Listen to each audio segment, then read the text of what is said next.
in reminding us of the powerful and compelling force of the stories of those who have incurred serious and life-changing injuries.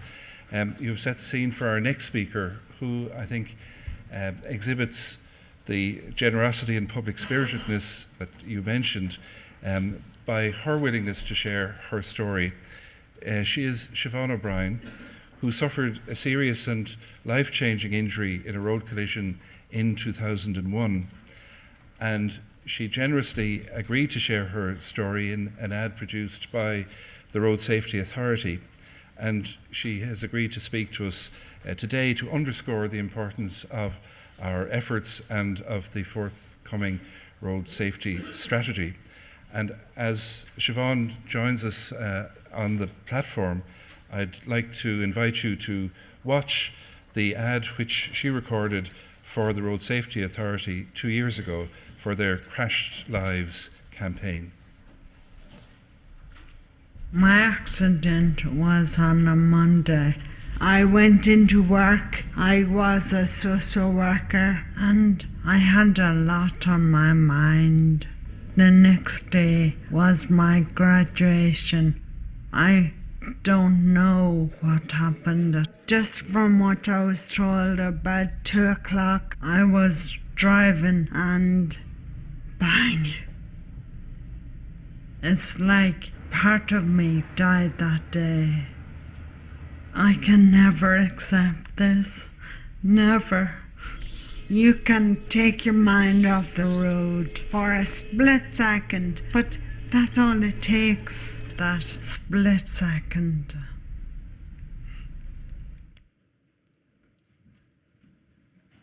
Okay, thanks. Good morning, everyone.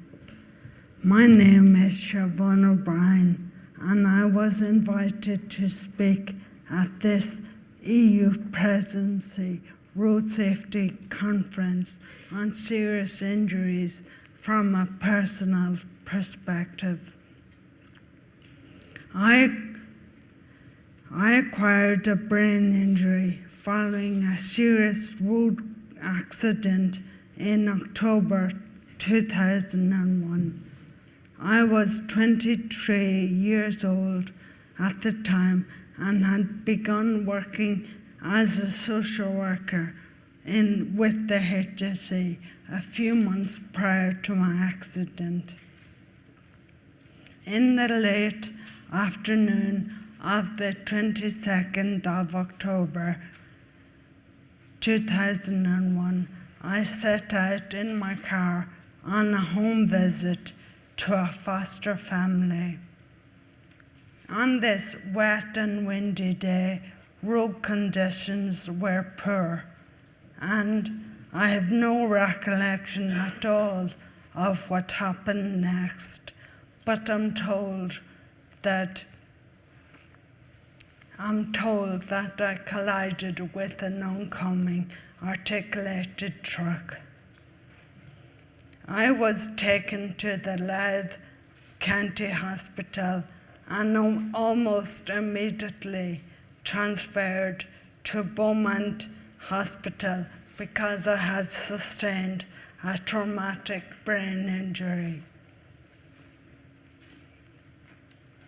I was unconscious, and my family were informed that I had a score of 3 on the Glasgow Coma Scale, the lowest patient score, which indicates deep unconsciousness. A score of 8 or less correlates with a severe brain injury.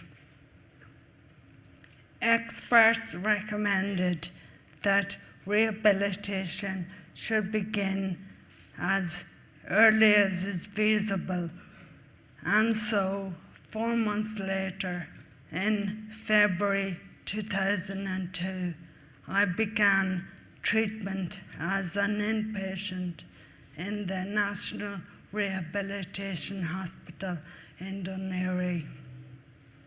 Under the programme set out by the multidisciplinary team in charge of my care, I received physiotherapy, occupational therapy, speech therapy, and psychotherapy daily for 9 months. I returned home, and so began my life after a brain injury. Brain injury is the foremost cause of death and disability in young people. I didn't die. Instead, I live my life every day with a brain injury. As a person with a brain injury, I am affected in several ways. Physically, I'm in a wheelchair because the right side of my body is severely compromised and I tire easily. Cognitively, I forget because my short-term memory is poor. I find it difficult to sustain concentration and my speech is affected. Emotionally and behaviorally, I become frustrated. I am impulsive and I may display outbursts of inappropriate emotion. I can be inflexible and judgment and reasoning are all affected. None of this is easy to admit to, but is very common and very typical of many people who have acquired a brain injury. Acquired brain injury is a hidden disability and can bring the person and their family many hidden challenges. This means that a brain injury just doesn't happen to one person. It happens to an entire family. My mother reduced her working hours considerably to become my main carer. She, along with my father and 3 sisters, have had to adjust to major changes in terms of activities, responsibilities, daily schedules, leisure, and support. For a long time, I needed one-to-one care in terms of my basic daily needs. Over time, I've learned to master these more simple tasks myself,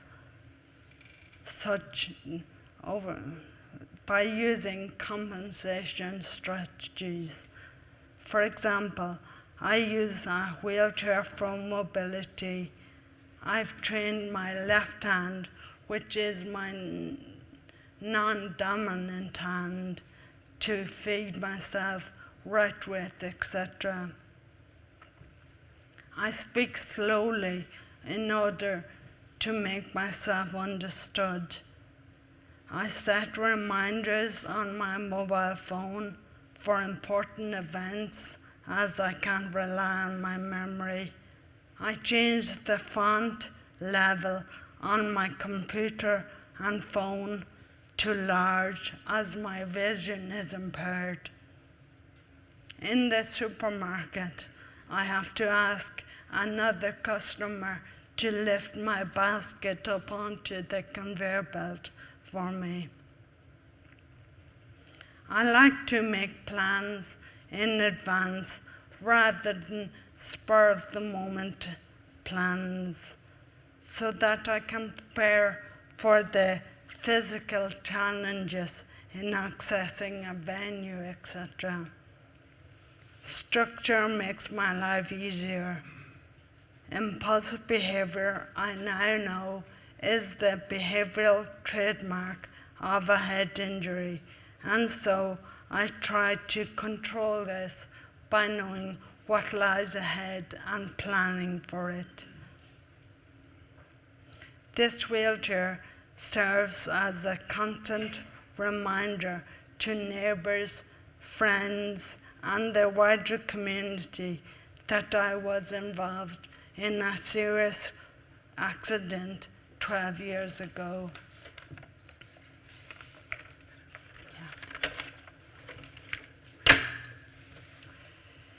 However, those close to me will tell you of the hidden depths associated with a head injury, which are a constant challenge to me, for me and for them.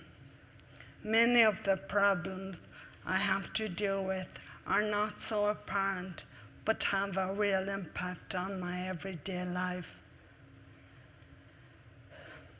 The consequences of my head injury are many. I no longer work as a social worker, and while I have worked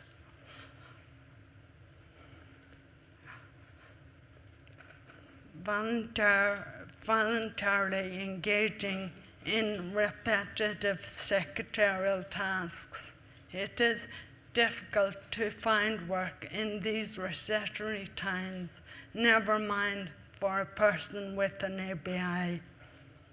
My independence is compromised because I can no longer drive, and so I have to ask family members, knowing that it's not always convenient for them, or I have to book a taxi, hoping that the wheelchair vehicle is available.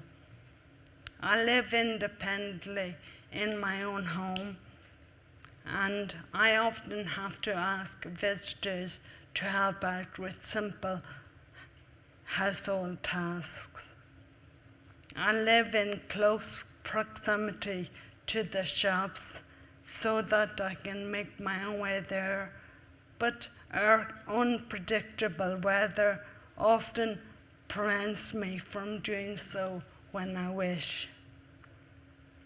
Often I have to take the scenic or longer routes around to where I want to go because the footpaths are not wheelchair accessible. I have to eat in restaurants on the ground level that have an accessible wheelchair toilet, and I have to accept and compromise in so many aspects of my life that unsurprisingly I become frustrated. My head incurred a serious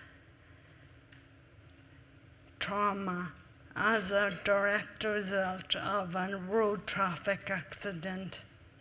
My brain injury has impacted on me, my family, personal relationships, employment, and general day-to-day living. Living with a brain injury is very difficult. It is difficult for me and for those around me. Thank you for listening.